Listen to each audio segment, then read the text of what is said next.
SCP-308. Object Class: Safe. Special Containment Procedures. SCP-308 is stored in a sterile containment module with restricted access. Personnel entering the room must observe Level 1 isolation protocol and will be remotely observed by security personnel for the duration of their visit.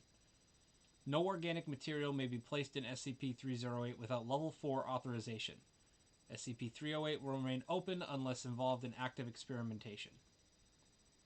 Description: SCP-308 is an ornate funerary casing of Aztec origin, dated approximately 500 years old with dimensions 1.8 by 0.9 by 1.2 meters.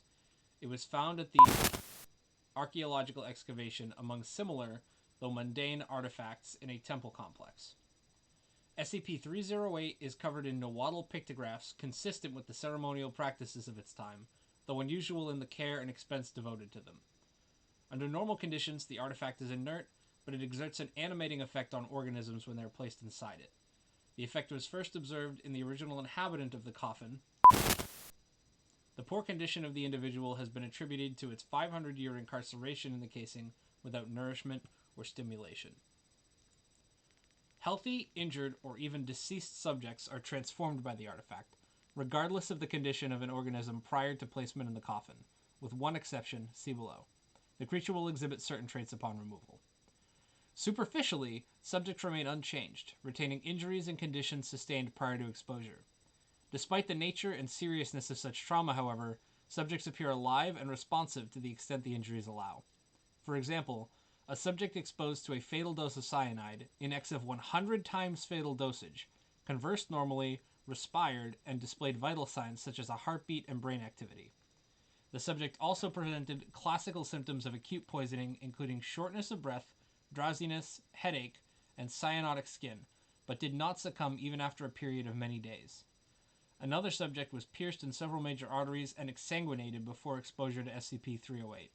A subsequent examination revealed a heartbeat but no discernible blood pulse, and the subject was conversant through conscious of great pain in the injured areas. For further experiment logs, see 308A attached.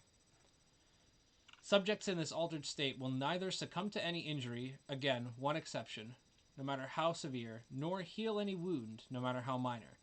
In addition, they display a dependence on the artifact similar to addiction, insisting on regular exposure and becoming erratic and violent when this is withheld. Subjects experience pain normally, and many who have suffered extensive damage will rapidly deteriorate psychologically. Progressive conditions such as cancer and infections continue to advance in subjects exposed to SCP-308, though instead of dying, they suffer from ever-escalating symptoms. The only thing that a subject requires to be affected by SCP-308 is the presence of a heart.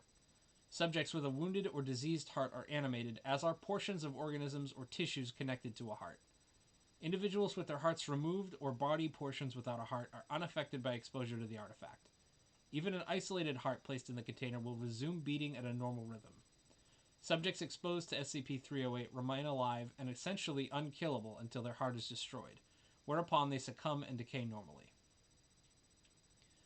Because of the nature of SCP-308 and the apparent psychological effects it exerts on subjects, all exposed individuals must be isolated and terminated at the conclusion of testing. Temporary use of SCP-308 to debrief deceased personnel permitted by Level 4 authorization only. Experimental Log 308A Excerpts. Subject: Canis lupus familiaris. Condition: Healthy. Summary of results. Subject apparently normal. Showed typical pain reaction but survived repeated laceration, evisceration, exsanguination, burns over 90% of body surface, multiple gunshots, electrocution, and lobotomy. Subject terminated by blunt impact trauma destroying the heart. Subject D43895. Condition: Stage 4 small lung cell carcinoma. Summary of results. Subject continued to worsen post-exposure. Regular breathing ceased 3 days after exposure due to excessive tumor growth, but subject retained consciousness.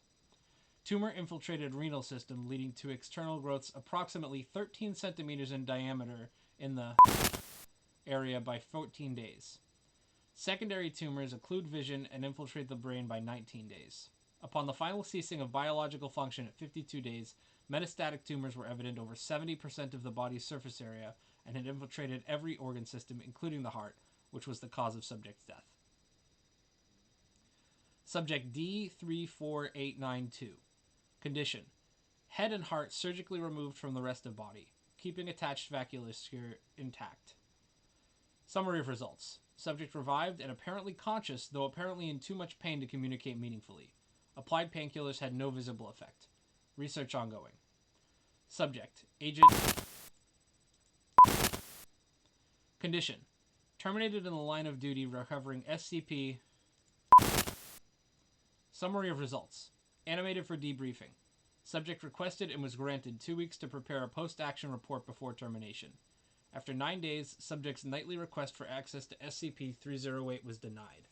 The following morning, subject escaped containment by murdering a technician and proceeded to SCP-308's containment area, where she was terminated by guards on station with a bullet to the heart.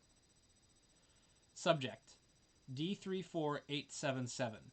Condition: expired from myocardial infarction. Summary of results. Subject was recovered from the artifact inert with massive trauma to the chest, through which the heart had been expelled or ripped. The heart was beating regularly, but the subject's body showed no signs of life. Subject's medical background indicated that he had received a heart transplant 3 years prior. That's all for today's article. I've been Dr. Arthur Pendragon of the Department of Mythology and Folkloristics. Thank you for watching.